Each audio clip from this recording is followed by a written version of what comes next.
Hey, welcome everybody to your Saturday Fox 10 Talks. I'm Ashlie Rodriguez with my co-host, Brian Webb, and then we have Erica Horvatine, our weather expert, joining us. Awesome. Yeah, Thanks, thanks Erica. for coming here. Yeah, a lot of weather happening. We actually have weather in Phoenix. It's been nice and all over the Valley area, right? Everywhere. So the entire valley has seen rain over the past few days. And if you may have noticed, it rained all night last night. So today has been officially our wettest day of this whole system. Wow.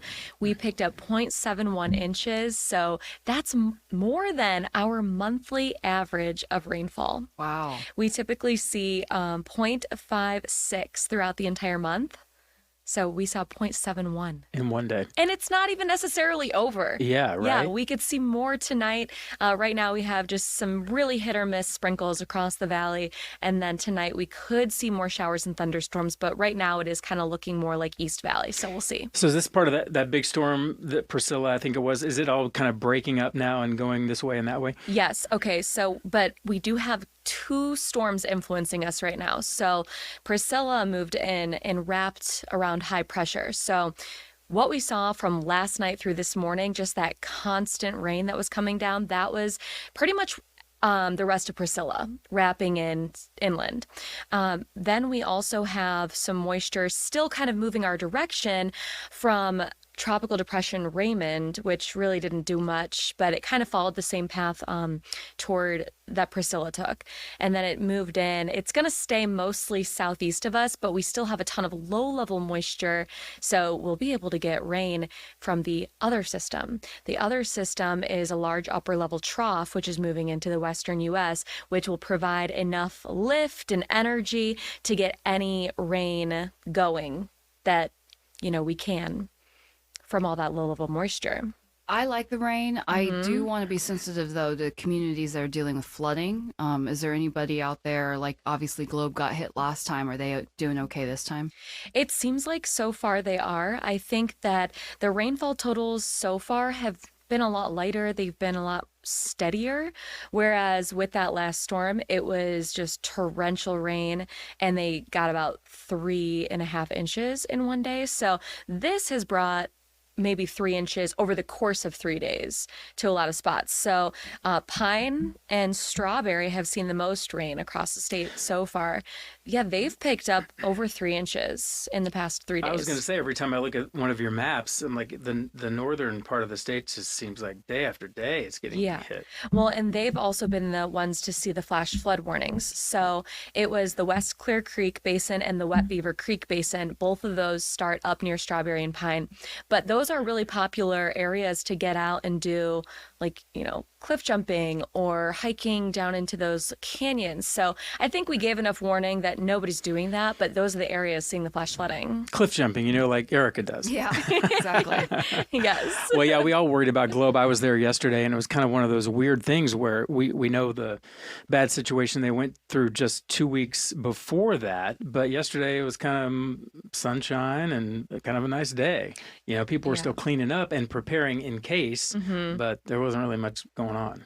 Yeah, I mean, we still have a lot of moisture in play to get heavy downpours. There still is that chance for flash flooding through tomorrow with the flash flood warning, or watch, I should say, through tomorrow evening. That does include the Globe area, so everybody should definitely stay alert and be prepared because tomorrow the storms may look a little heavier in nature. We have a threat for some severe weather in spots even through tonight. So yeah, there still is a threat out there, even though it's been pretty tame so far. And the cooler weather feels good. Kind of gets us in the fall mood, right? Except for it's so muggy. It is a bit muggy. Yeah, you're a good point. I can feel it right now. Yeah. I opened up the back door today and I did yoga just kind of like right in front of the door. And I mean, I was sweating as if I was fully outside. Hot yoga. Yes, it felt like it, but it was like 78 degrees with 60% humidity. Do you think that this is just like a one-time thing, or is it going to be a wet winter? I mean, is there any way to tell? We are in a neutral ENSO phase, and with that, they can't really tell you what's going to happen one way or another. Okay. It is expected, I believe, to turn to an El Nino, which would mean drier conditions for us, like maybe a little warmer as well. So I don't think what we're dealing with right now is indicative of our winter forecast because we're kind of in a different phase at this point. All right, so enjoy it while it lasts. Right. I think we have some apparently. video. Michael is helping us out here. Michael, do we have video of flooding near Camp Verde? Yes, we do right there. Oh, goodness. Oh, no.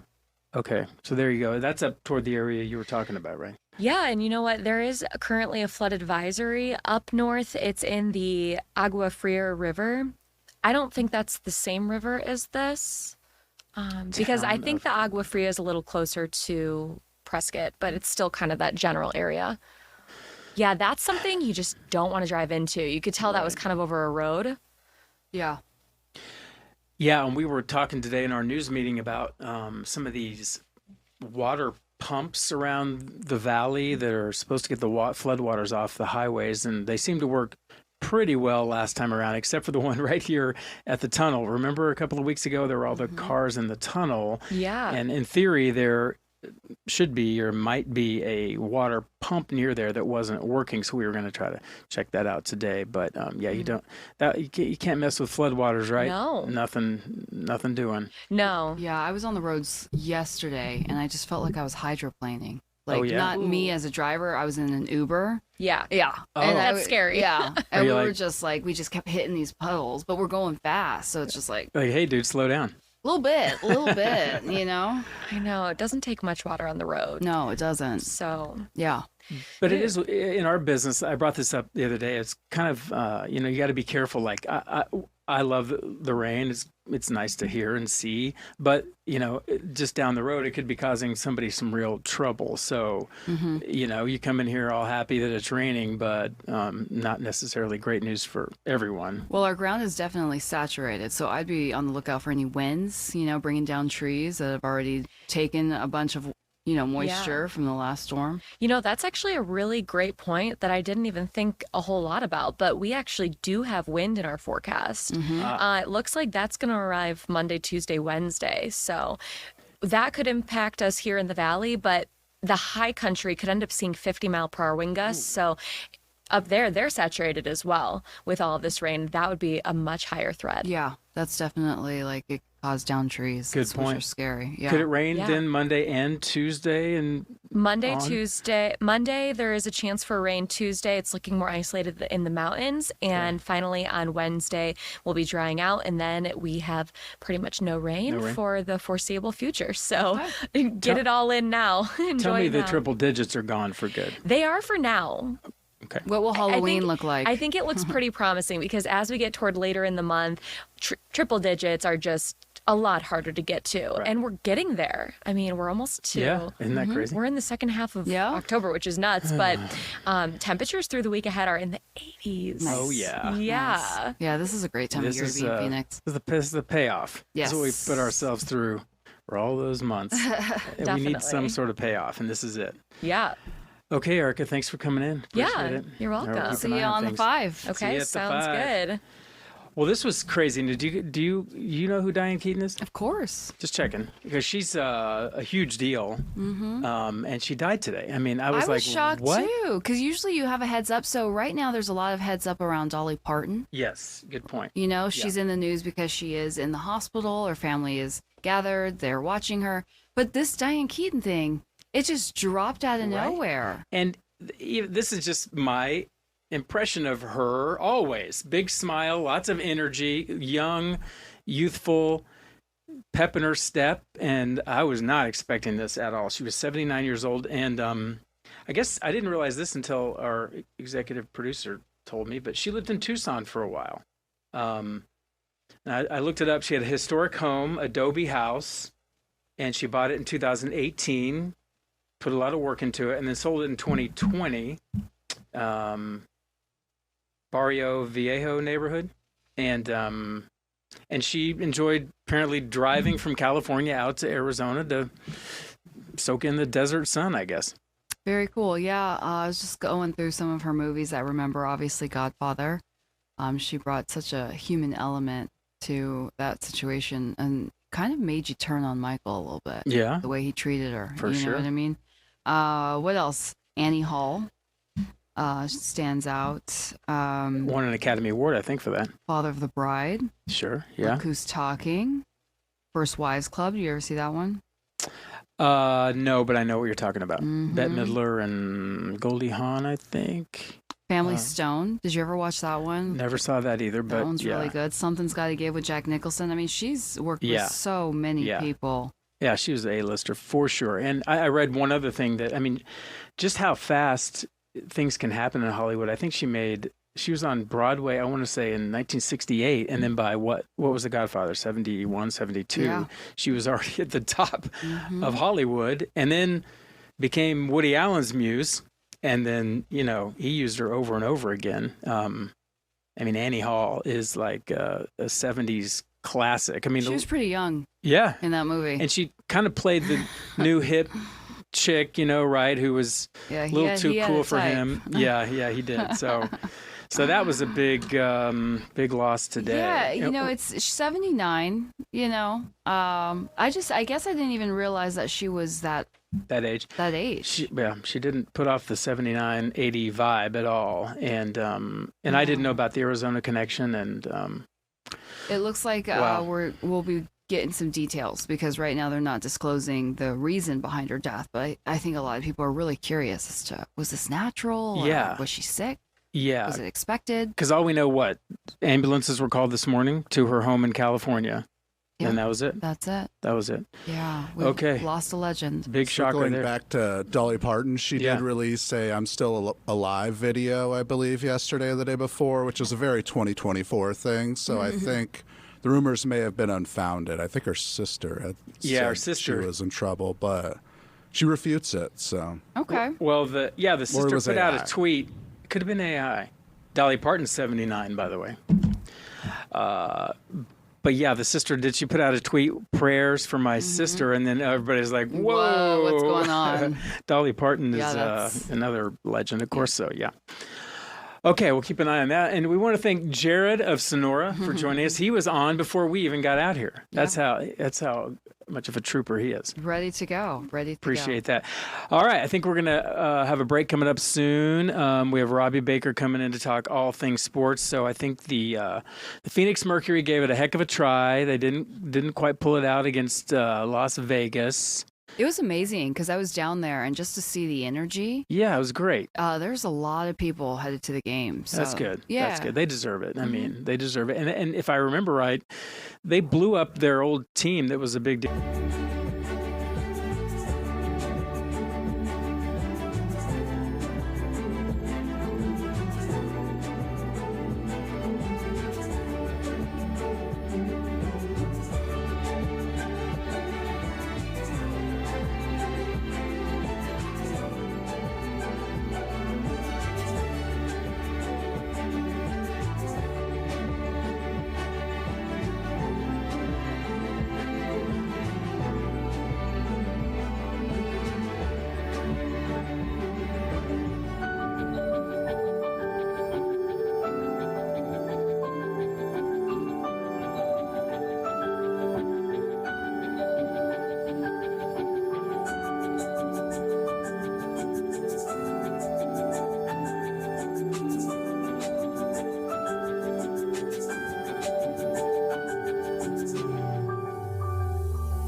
Hey, welcome back, everyone. Fox 10 Talks on Saturday. Me and Ashlie are here, joined by Robbie Baker, our sports expert. We have weather experts. Why don't they call you a sports expert? I don't know. I should, next contract negotiation, I think I should bring that up. It's Right just on you. assumed. It's worth a shot. Well, okay, All the but- worst they could say is no.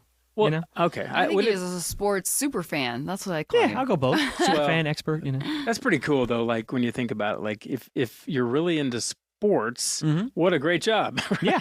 I know, That's right? like I joke, especially our newest member of the team, Blake Neiman.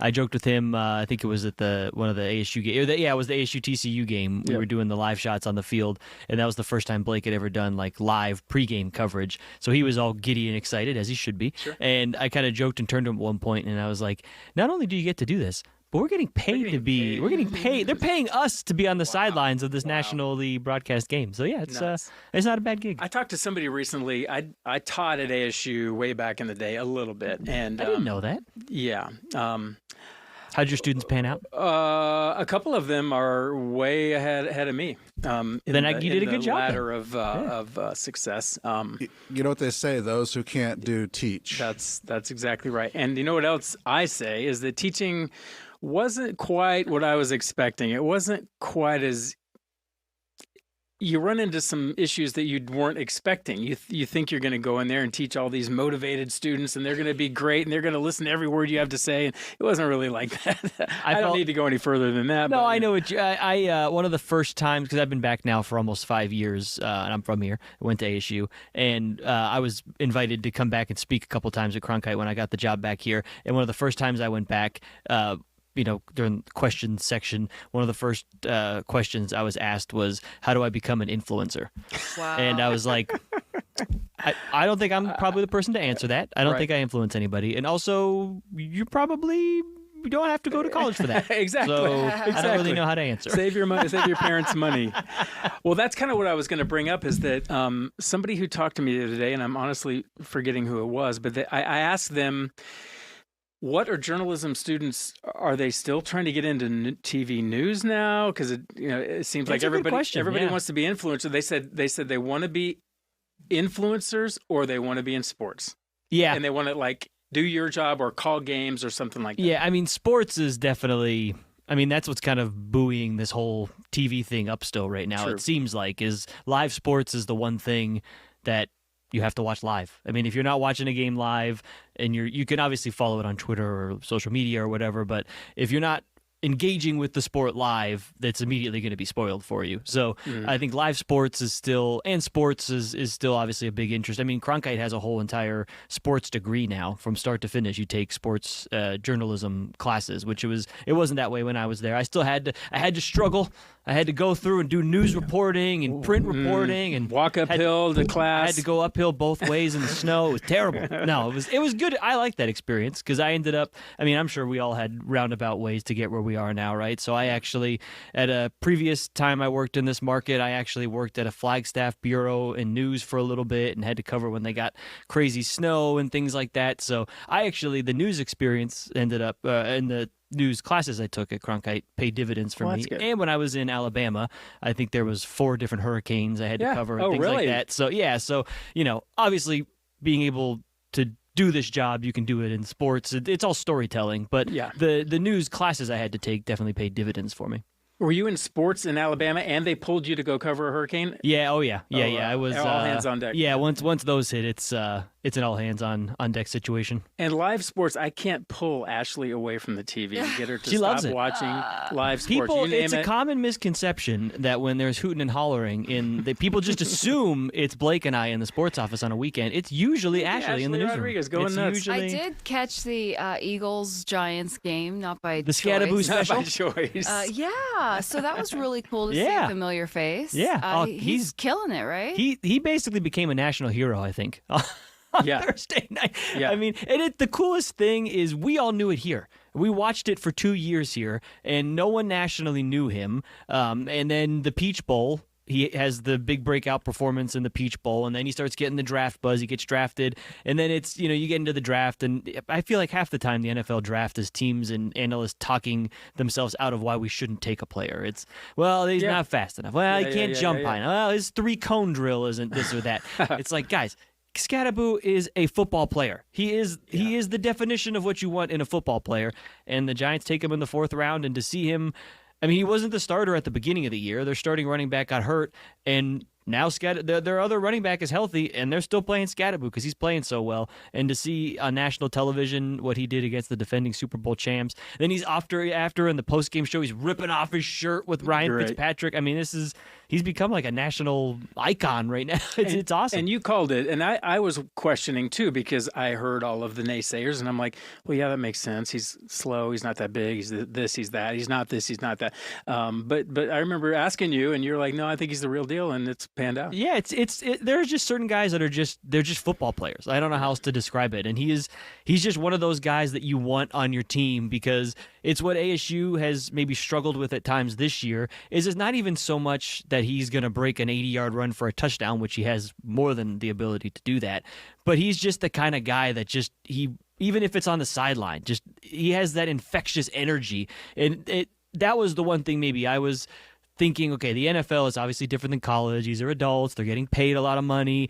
And to see him go and just be 100% authentically Cam Scadaboo, and New York, the New York market bought into it. Because it's not easy to be authentically yourself in New York and have that market be like, that's our guy. Yeah. We love this guy. Right. Cynical New Yorkers are on board. You know you're doing something right, right? I mean, ESPN did a whole write-up this week leading into that Thursday night game of just his teammates and his family members telling stories about him, like anecdotes. And his mom told an anecdote about how, like, when he was little, he would wear, his brother is older, and he would wear his brother's football pads and run into light poles.